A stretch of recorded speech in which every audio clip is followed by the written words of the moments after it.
arrange the following in the chronological order. இதுல 4 scheme கொடுத்திருக்காங்க. இதோடைய chronological order கேட்டிருக்காங்க. ஸோ இதுல ஃபர்ஸ்ட் எது கொண்டு வந்தாங்க பார்த்தீங்கன்னா Tamil Nadu corporation for development of women.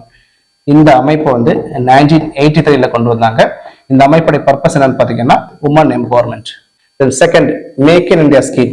இந்த ஸ்கீமை வந்து 25th செப்டம்பர் 2015 இந்த ஸ்கீமை கொண்டு வந்தாங்க. இந்த ஸ்கீமுடைய பர்பஸ் என்னன்னு பார்த்தீங்கன்னா இந்தியாவில் வந்து மேனுஃபேக்சரிங்கை டெவலப் பண்றதுக்காக தான் இந்த ஸ்கீமை கொண்டு வந்தாங்க. Third national skill development mission. இந்த மிஷனை வந்து பார்த்தீங்கன்னா 2016 ஜூலை 1 இந்த ஸ்கீமை கொண்டு வந்தாங்க. இந்த ஸ்கீமுடைய பர்பஸ் என்னன்னு பார்த்தீங்கன்னா யங்ஸ்டர்ஸுக்கு ஸ்கில் ப்ரொவைட் பண்ணி கொடுக்கறது, தென் வொகேஷனல் ட்ரைனிங் ப்ரொவைட் பண்ணி கொடுக்கறது. தென் லாஸ்ட் இந்த ஸ்கீமை கொண்டு வந்தாங்க. ஸோ இந்த ஸ்கீமை வந்து சங்கல்ப்னு சொல்லுவாங்க.